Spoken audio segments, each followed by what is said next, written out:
let's kick it off with the sequel to the horror movie, which I thought was incredibly clever, albeit a little abstract in its concepts. Smile. It's called Smile 2, very original, and it's done by the same writer director Parker Finn who did the first movie. And in that movie, some kind of amorphous demon that forces people to smile passes a kind of infection along from person to person where they kill themselves, and the next person who sees the killing gets infected with the demon again, and of course eventually has to pass on this sort of demonic virus that forces people to smile and kill themselves. So what's cool about that was it was clever, even if it was a little abstruse, but what's good about Smile 2 is it not only continues this franchise that seems to be a borning on the part of Parker Finn, but it also takes on the music industry, the perils of fame, and it does so using a young woman who is a massive pop star, and think, Lady Gaga, Taylor Swift, that sort of person. This is a global pop star named Sky Riley, played to a fare thee well by Naomi Scott. By the way, she's my favorite new scream queen. Her terror and peril. Oh my God. I ate it up with a big spoon. And in any event, due to circumstances beyond her control, she goes and visits a drug dealer who has been infected by this. She's sort of desperate to calm down. She has pain after an automobile accident. She's trying to get through her big comeback tour. And unfortunately, the dealer has the smile virus. The way these people kill one another, Mark, it's absolutely amazing. And there's you wait a minute. You smile at the person, they see you right? smile, and now they are infected. And as they smile, and you see them smile, they kill themselves. And when that happens, you're infected with the virus, and you're either going to pass it on at some point over, 48 hours. Again, it's a little unclear. The rules of this particular demonic possession, kind of unclear, and yet you're carried along with it. One of the nice things about Smile 2 is what it does in terms of showing the desperation and the heartlessness of the entertainment business, which is supposed to be about joy and, connecting with your audience and whatever. But, oh, my God, the way the tour producers and the record company treat Sky, despite what is obviously her problem. And she has a stage mom running the show, a woman played by Rosemary DeWitt, who's always been a solid actress in anything she does. In this genre, this was damn good. But honestly, Mark, knowing your, weak stomach for gore, I don't know that this is for you. It's not the gore that gets me. Although that does sort of on some level, but it's the scare. I don't like to be scared. Is this scary? It sounds like a psychological thriller a little bit. Yeah, there are jump scares, but there are some very creative suicides here where you're like, what? And she starts hallucinating. And it's nuts. But kudos to Naomi Scott for getting in there, hammer and tong. And by the way, she sings the original material that sounds, I thought as I left the movie, what hath American Idol wrought? And yet, this performance on her part, whether it's singing or screaming or being doped up or miserable or arguing with her mom, the manager, solid, baby. It's in theaters, and again, it is the sort of thing that'll play well at home, and it's a genre thing. And if you're not a horror fan, this is not for you. But for the rest of us who do get on board the horror train, woo woo, It's Halloween. I mean, why? It's good for you. What else do you have for us, So Great Culture Blaster? Well, let's see what else comes up as I shuffle the deck, because, yes, really, that's what it's all about. All right, a smart and kind of twisted satire about our global leaders. Let's call them our global leaders. Rumors brings together members of the so-called G7 played by the likes of Kate Blanchett, who does the German premiere, Charles Dance, who plays the President of the United States, and various other international actors and actresses, and also has Alicia Vikander playing someone from the European Union. They're all together at a getaway. The G7 is happening in Germany, and they're on this large estate, and they're trying to develop a statement made by all 7 members in concert that is going to address some, unclear international crisis. So they're wrestling over this. They're sitting in the gazebo. They're having photo ops. It just so happens that on the grounds, someone digs up, I guess you'd call it a fossilized Neanderthal or early man, and they make a big deal about being present at this archaeological find. And then things start going bonkers. And it's funny. There's a little bit of horror because you don't know whether the world is coming to an end. They're cut off from the rest of the world. They're cut off from their aides. They're cut off from the people that have been tending to them on this estate as they meet. And things get crazier and crazier. And these people have known one another for quite a while, so they have some kind of interesting interactions. There's a little romance between the Canadian Prime Minister and the UK Prime Minister, played by Nikki Imara Bird, who's a really fine actress.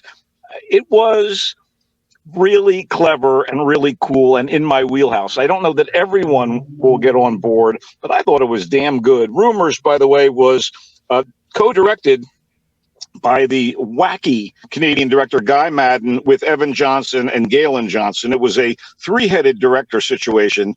And I think as someone who's interested in international affairs and politics and stuff, this would be something you'd want to watch, Mark. It's kind of wacky, but I thought it was very, very cool and very clever.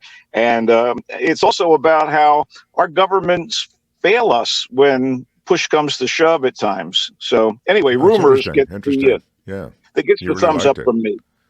Wow. Okay. What else do you have, a great culture blaster?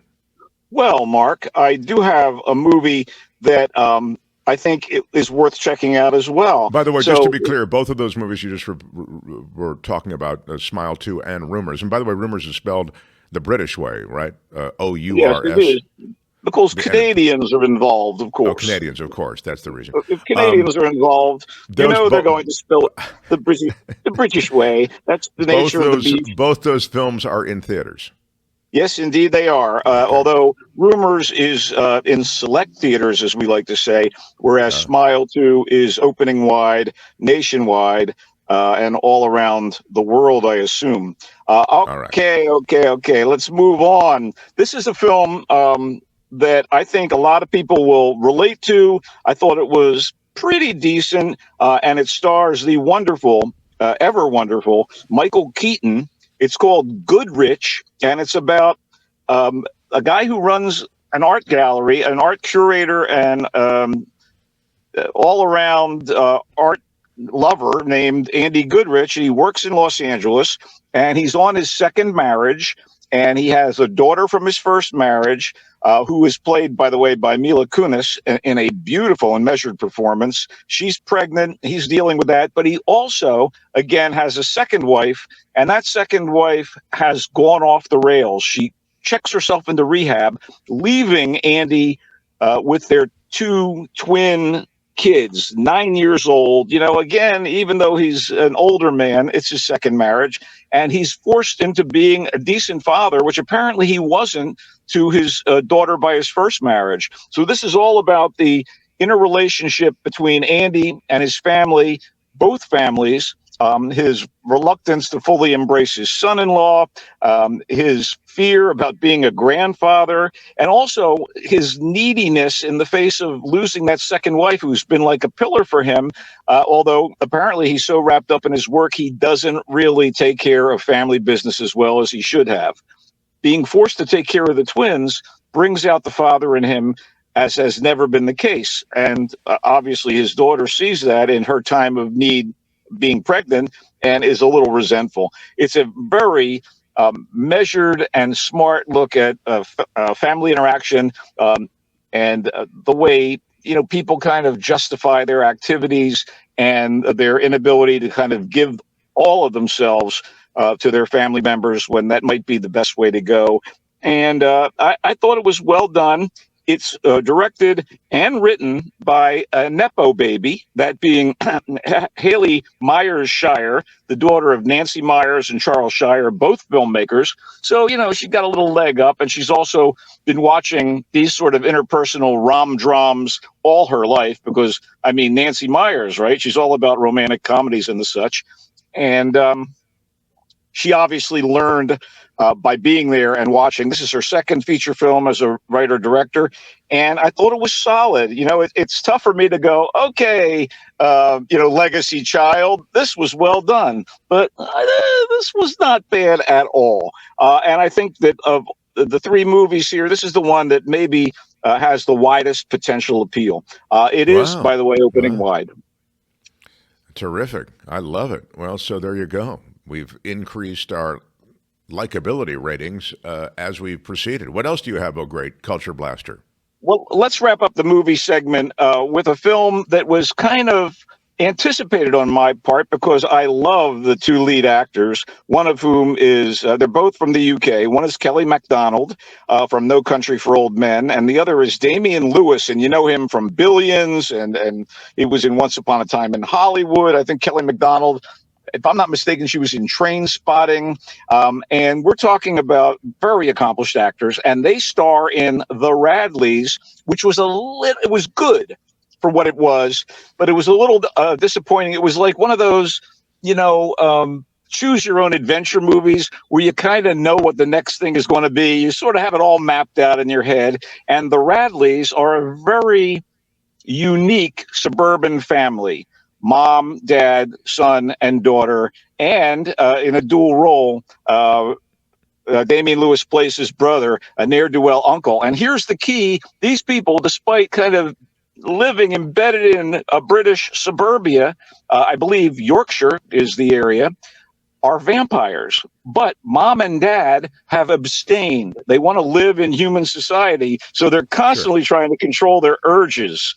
And the kids don't even know they're vampires until the teenage girl loses control at one juncture and the cat's out of the bag. The boy, the son, is gay and kind of decent and kind of has a crush on the boy across the street whose dad is a former policeman who knows stuff's up. So all the ingredients and elements are there for something really, really good. And it was good. I just wasn't blown away. Is it a comedy or is it a dramedy or what is it? There are comedic aspects of it for sure, and it wasn't wildly funny, but it was fun to watch Damian Lewis in the dual role. And the kids are pretty fine young actors, not to be confused with fine young cannibals, not to be confused with fine young vampires. But I thought that it was solid, I guess.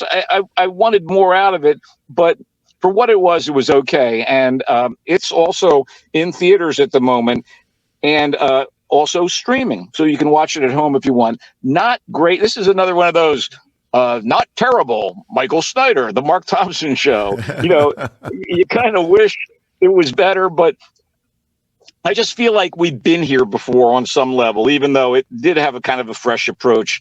They're Champagne trying to says, and the boy falls in love with a mortal girl. It's called Twilight. No, the boy has a crush on the boy across the street. Exactly. He's a gay boy. Yeah, right. Who's best friends with the older sister who has inadvertently discovered and, again, had to force her mom and dad to reveal that the family are vampires that are trying to control themselves. In fact, one of the nicest things about it is dad is a doctor with all that entails. So, if he cuts himself shaving, those old urges start coming up. I see. I love it. It has its moments. It does. I just wish it had been even better than it was. And let's just say, I give it a kind of tentative, okay, pretty good. Okay. What else do you have, a great Culture Blast? You're done with the movies. What else do you have to recommend quickly, please? I do like to recommend the occasional television program, streaming show, or what have you. And I have one that I'm very intrigued by. And guess who's back? Because we just talked about her in Rumors, but Kate Blanchett in what I may be her first streaming TV series as the star, and it is very promising. It's called Disclaimer, and it's about a journalist who's just won an award. Her name is Catherine Ravenscroft, played by Kate Blanchett, and she's always been, investigative and digging up the stories, the seamy underbelly of her of her topics and her stories. And she apparently did something while a young woman that is coming out, and it's coming out in a very strange way through a book that was written and published independently, and it shows up at her home, thereby throwing her home life into all kinds of tumult. Her husband is played by Sacha Baron Cohen, and the person who sends the book is played by Kevin Kline. He plays an older man quite convincingly. I mean, as in a really older man. And it is the work of director and screenwriter Alfonso Cuarón, who is a top drawer guy. He's written and directed, I think, the entire thing.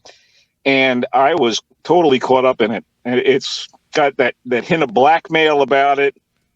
We really don't know a couple episodes in what she did, but we're getting inklings. I thought it was pretty cool, very promising. It's on Apple TV. It's called Disclaimer. Wow. Sounds terrific. It sounds like you really like it, too. And you've got, as you say, I mean, remarkable virtuosos in their field. I mean, Kate Blanchett, to me, is one of the great actresses of her generation. Just remarkable as an actress. Totally. Kevin Kline, of course, and then Alfonso Cuarón. That's pretty strong. Pretty group. It's a little daunting, Mark, to see Kevin Kline play what appears to be a doddering old man, an academic who's been kicked out for, I think, potentially pedophilia from his gig, and now he's devoted his life as a widow to bringing down Catherine Ravenscroft, even if it destroys her marriage and humiliates her already bulky son. It's a very well-made thing, at least as far as the first couple episodes go. Very promising. Can't wait to get into it. Oh, sorry, one more. Go ahead. All right. One more quick note. I do want to say before we sign off, I know you want to do a little recapitulation, but we're running out of time. I do want to say that tomorrow in San Francisco is a big deal. Music City SF, the hub of live performance and recording studios, has their official grand opening, and I'm really excited to be there. And it's I've been a couple times. It's soft openings there, and it is really something, a real boon to the local art scene and music scene. Music City SF. Big thumbs up. I have to say, I wish we were going to be here to see it, because we had the guy who was the real prime mover behind it. We had him on the show. I think he was on the KGO show. And Music City SF is going to be terrific with performance spaces and all the rest. I'm really excited to hear what you think, and I'm excited that you're excited, because it is something exciting in the world of music and the world of San Francisco. So very good. For you.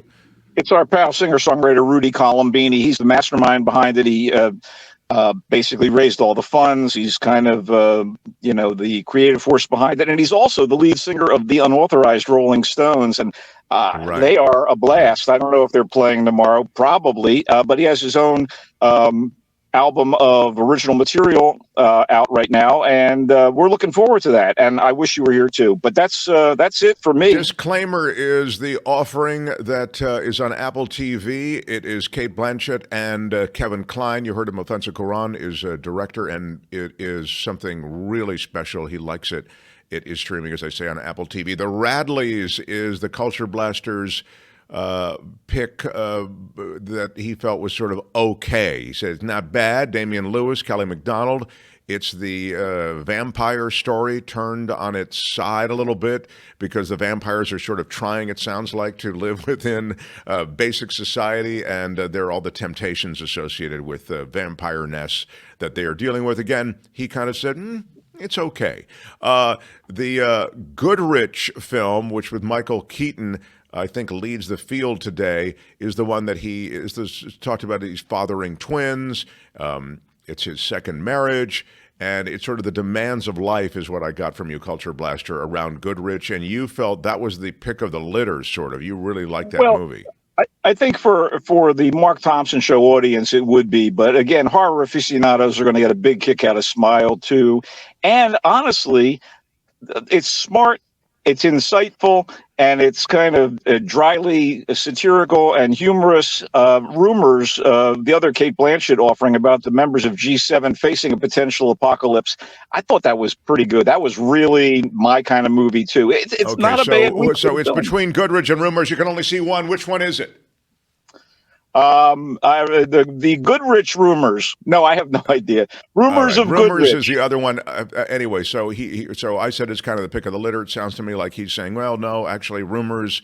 If you're up for that kind of thing, he really liked it. That the G7 is meeting. They've made an archaeological find. You heard Michael talk about Rumors. He really likes that, maybe even more than Goodrich. Smile 2 is the horror film that is, of course, it's the sequel to the original Smile horror offering. And Michael liked it. He said it's kind of weird. You're not really sure about this infection and exactly how it works.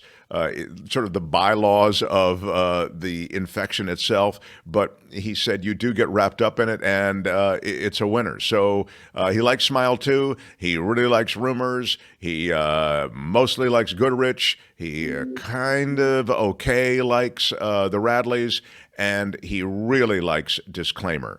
That is the summary of the Culture Blasters offerings this time. What is it now, Mike?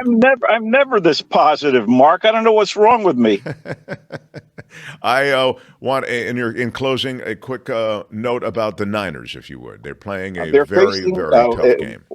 1:20 or so on Sunday at Levi Stadium. They have a rematch with the Kansas City Chiefs, who beat them thanks to the refs and a few other miscues on the part of the Niners in a Super Bowl the Niners should have won going away. This will be interesting. This will be a litmus test on some level.